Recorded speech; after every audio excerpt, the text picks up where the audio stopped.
Welcome to Find Your Center, the weight loss surgery show.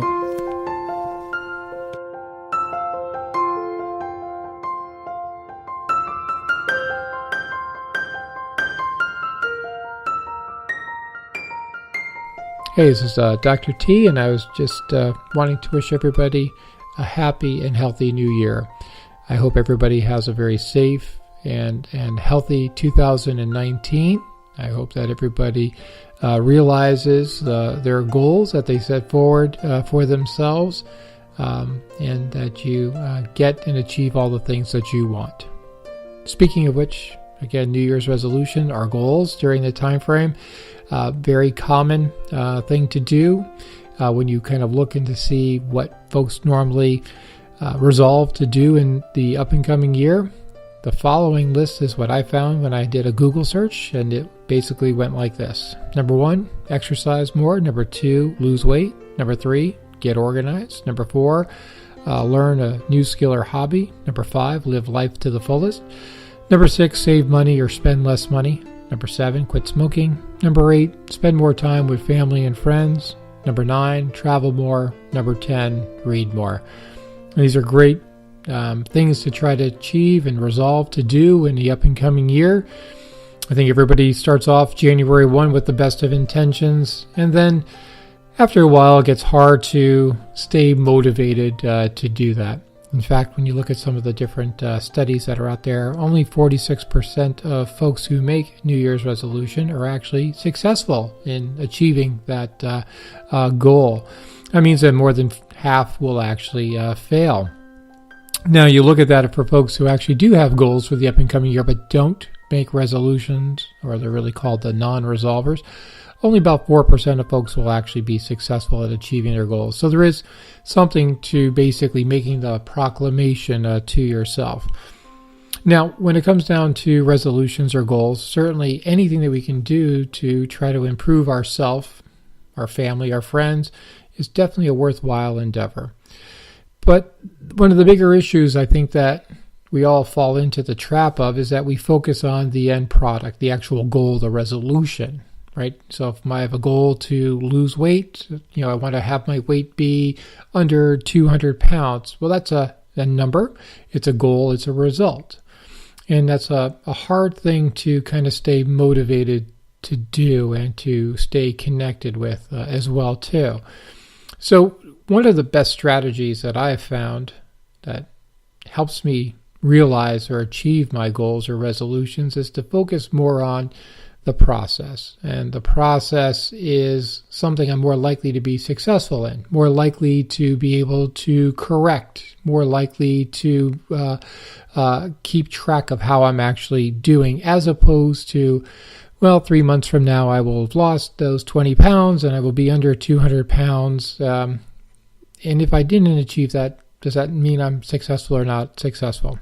At any rate, the process is really a bigger thing to focus on as opposed to the actual end result. And the part of the process that sometimes is overlooked is the actual start, the starting point. Developing habits that are really more centered around the actual starting point are more likely to produce that actual result than actually focusing on the result. So what do I mean by that? Well, if you have a goal to exercise more, focus on how you start exercising more. If it's going to the gym, make sure that the gym that you're going to go to has the hours that are available to fit into your schedule. It's convenient, so it's on your way to or from work or from other rounds that you would normally make. And you make it easy with your gym clothes pre-packed, your waters, etc., all ready to go. But more importantly than saying, I'm going to go to the gym and exercise and do 5 miles on a treadmill, use all the different machines that they have there and spend 2 to 3 hours there, nobody's going to actually stick with that particular plan. Rather, if you just focus on going to the gym, just showing up, more likely you are going to be to stay connected with that gym as well too. So what am I talking here? I'm talking about actually setting up and developing habits that are more beneficial for yourself there too. So what really helps folks stick with habits is to, number one, more than anything else, make the habit or the new change in your life not feel like work. So that means not overdoing it. Again, New Year's resolutions, going to get healthier, going to spend 5 hours at the gym every day, and I'm going to eat nothing but salad. That's only going to last for a few days a week before eventually it becomes tiring. It's going to be work. And anything that's work will actually exhaust us and not have us stick with it. So we have to make it functional but not feel like work. And that's the key. So first and foremost, we have to make it easy for ourselves. That's why I say pick a thing that you can do that fits within your timeline and your schedule as well.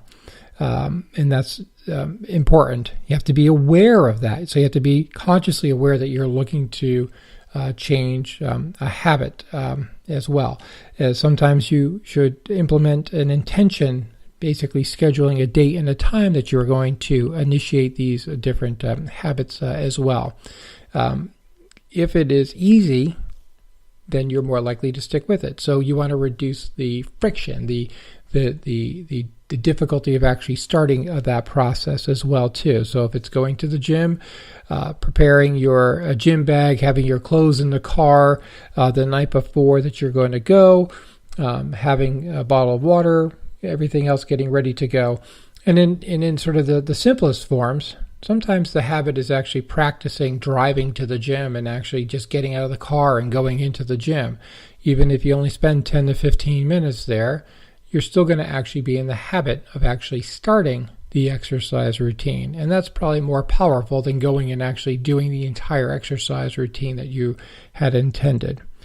So these are some simple ideas and different tips to actually make a habit a little bit more likely to stick.